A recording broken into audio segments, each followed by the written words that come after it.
An old man domesticated a cute puppy, but 10 years later it has grown into a huge, merciless monster. Now it devours everyone in its path.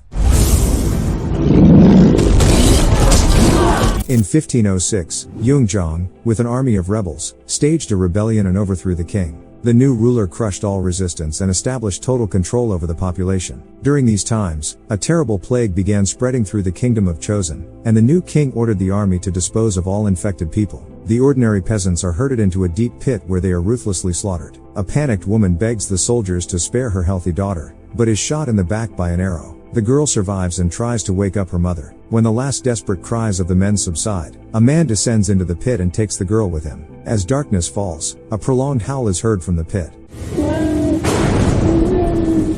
10 years have passed since that day. Yunzhang is informed of rumors that have been circulating throughout the kingdom. People are concerned that monsters have appeared in the mountain where the extermination of the infected took place, and are preying on civilians. These events are causing great panic among the population, and this could threaten the king's authority. Therefore, he is forced to take drastic measures. Somewhere in the middle of the forest, Yun and his friend Sung and adopted daughter Myung try to procure some food, but are unsuccessful in doing so. The hapless hunters fail to catch any fish either and return home with nothing. Myung urges her father to move from the remote village closer to the palace to have access to normal food. Yun refuses the girl for the nth time and sends her off to the garden to get vegetables for the soup. Meanwhile, an intruder arrives at their yard and peeks through the windows of the house. Myung grabs her bow and aims it at the stranger's back, demanding that he introduce himself. The servant, named Her, says that he has come for the man who used to work in the king's personal guard. Myung cannot understand who he is talking about, for her father is an ordinary peasant. At that moment Sung approaches her and, out of surprise, she fires an arrow at her guest. The young man manages to duck and meets the girl's eyes. A romantic spark instantly flashes between them. Yun appears at the commotion and Her says that he came to see him at Kyongjong's orders. Myung is surprised to learn that her father and Sung were indeed His Majesty's finest guards. Nevertheless, Yun has no intention of returning to his former occupation and tells her to leave. However, Yungjong arrives at the man's house in person, and all present bow before him. During the meeting, the king recalls the events of 10 years ago. Yun came to the palace with the little girl in his arms, demonstrating to everyone that she was not contagious. The guardian was shocked by the king's senseless cruelty and expressed disappointment at his cruel order. According to him, the disease no longer exists, and the king simply wiped out his subjects. Yungjong's guards drew their swords to deal with the man.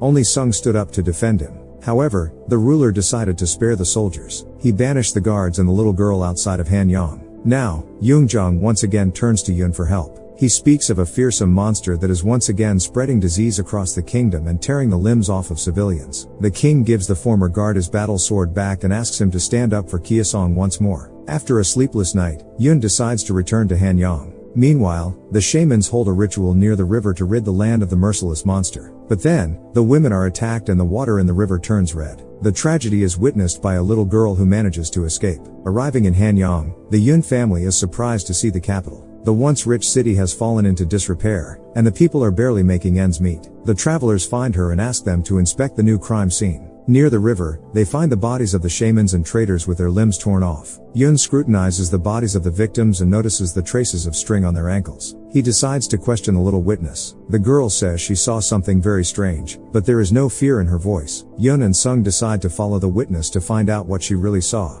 They notice a man in hooded clothes handing the girl a bag and hurriedly walk away. Sung goes after him, but the man manages to escape on his horse. Yun catches up with the witness at a house where she is serving food to small children from the very same bag. The girl confesses to the man that she lied to him about what happened at the river in exchange for the food. Because of the rumors about the monster, people are afraid to go out to work at the market and the locals are suffering from starvation. Although the girl has not seen the beast in person, she believes it exists. Meanwhile, another attack occurs in the mountains. Yun and Sun discover knife marks and strange blisters on victims' bodies. The men notice that one of the bodies is pinned on a branch of a tall tree, something no human could have done. After examining the bodies, Yun reports to the king. He claims that all of these men have been attacked by a man. Someone deliberately used knives to simulate a monster attack. However, all the victims were infected by an unknown disease. A mouse test subject after contact with the bodies instantly began getting covered in sores and passes away in a matter of hours. Yun is determined to find out who or what is behind the crimes. Zhang orders the formation of a search party with Yun in charge to hunt down the monster. The authorities are willing to send only 100 of their soldiers on the mission and tell them to gather volunteers from among the peasants. The guards forcibly take men away to join the search party, leaving only women and children in the capital.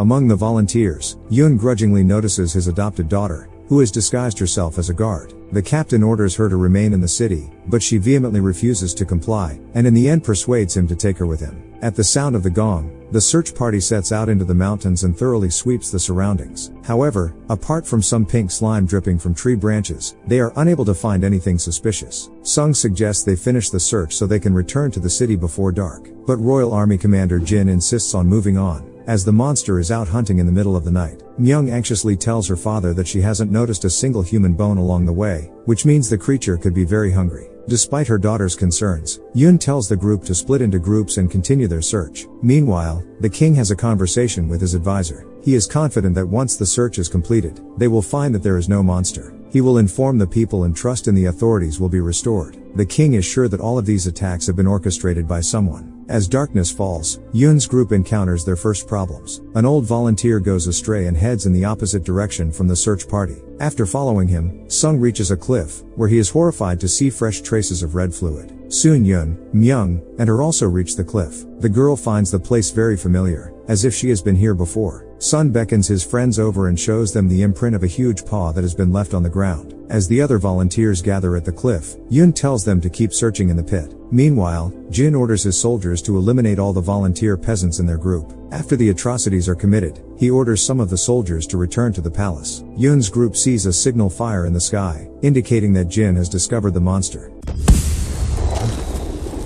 Seconds later, the volunteers are fired upon by arrows. Jin's soldiers massacre the remaining peasants. Her engages the guards and saves Myung from the villain's sword. In the end, only the 4 protagonists are left alive, confronted by dozens of guards. Suddenly an arrow flies at Yun, and Sung shields him with his own body. He gets away with a minor wound to the arm, but is caught by the soldiers along with his friend. They also catch her and Myung and tie them up together. The smug Jin tells them that the monster never existed. All along, the kingdom's soldiers have been deliberately exterminating the peasants to keep the people in fear. 10 years ago, the people also easily believed in the existence of the plague, which helped Zhang gain power. After these words, Myung recalls the tragic events from her childhood and tries to break free from her shackles in a fury. Jin indifferently pushes the girl along with her into the pit, but they manage to survive by hanging from the rope. Enraged, Yun promises to eliminate his daughter's abusers, but he is bashed over the head. Jin tells the guards to eliminate the remaining members of the search party by setting up a monster attack. Her and Myung dodge the guards' arrows. Suddenly, a heavy breathing is heard below, and a huge clawed paw emerges from the darkness.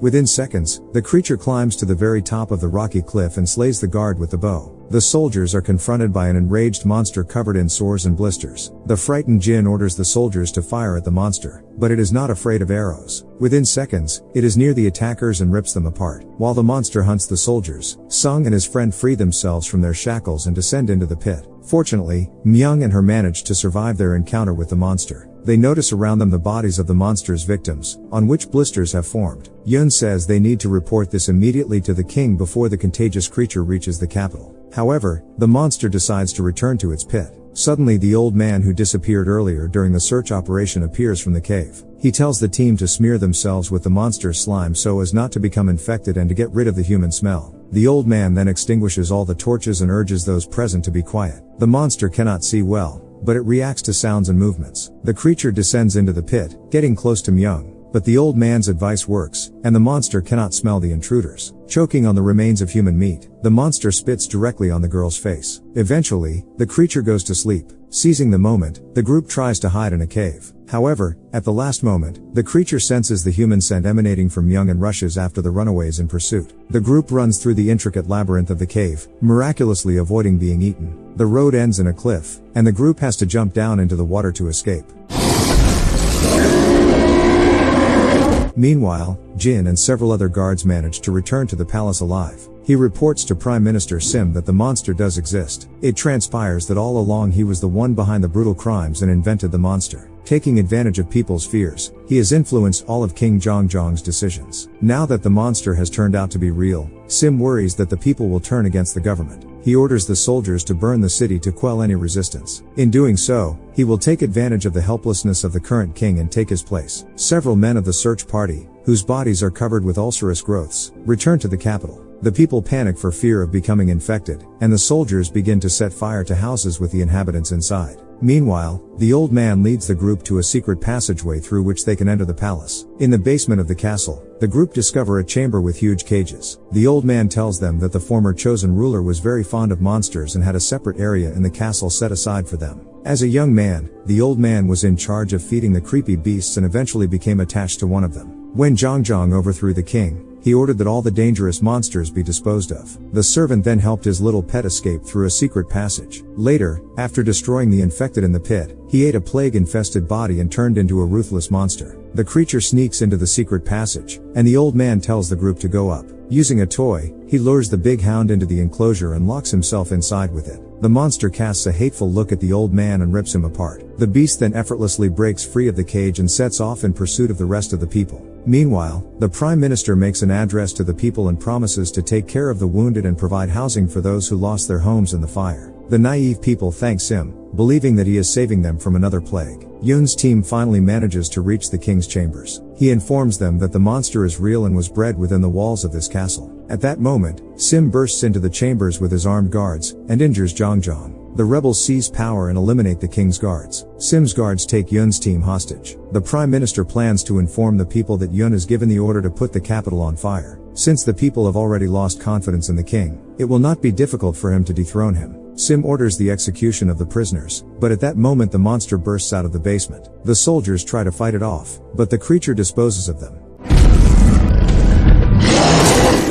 Meanwhile, in the courtyard, Myung pretends to have a terrible itch and the others play along with her. By distracting the guards, they manage to stealthily free themselves from their shackles and beat their opponents. Taking advantage of the commotion, Zhang and Yun also escape from the guards. Sim sends all the guards of the kingdom to fight the monster. Eventually the creature is contained by huge ropes. The king is located by his loyal servants, and Yun orders them to hide His Majesty in a safe place. Sim orders the soldiers to take the monster outside the castle so that it may be publicly destroyed in front of the admiring crowd. However, the beast violently breaks free of its shackles and its red fluid splashes onto the guards. They instantly become feverish and their bodies become covered with numerous sores. The Prime Minister and several other guards run away in a panic. When the protagonists arrive on the scene, they decide to set a trap for the monster in a basement holding cell. Despite the protests of his loved ones, Yun decides to be the live bait to capture the beast. Meanwhile, the palace is stormed by locals to escape the contagion that has infested their homes. Myung informs them of the monster that is in the palace and urges the people to help close its exit to the village. She also informs them that Sim is responsible for setting the fire and destroying their loved ones. The enraged people drive the Prime Minister inside the castle with pitchforks and lock the gates, leaving him to be devoured by the monster. Yun fires signal flares into the sky, attracting the monster's attention. Meanwhile, Sung and her set up barrels of explosives in the basement. Jin, covered in sores, appears in front of them, planning to avenge his defeat. A fierce battle ensues between them, during which her pierces the villain with his sword. But Jin has no intention of giving up and won't let her pull out his weapon. Myung runs into the basement and points an arrow at Jin, but he shields himself with her. The girl asks the clerk to repeat what he did the first time they met.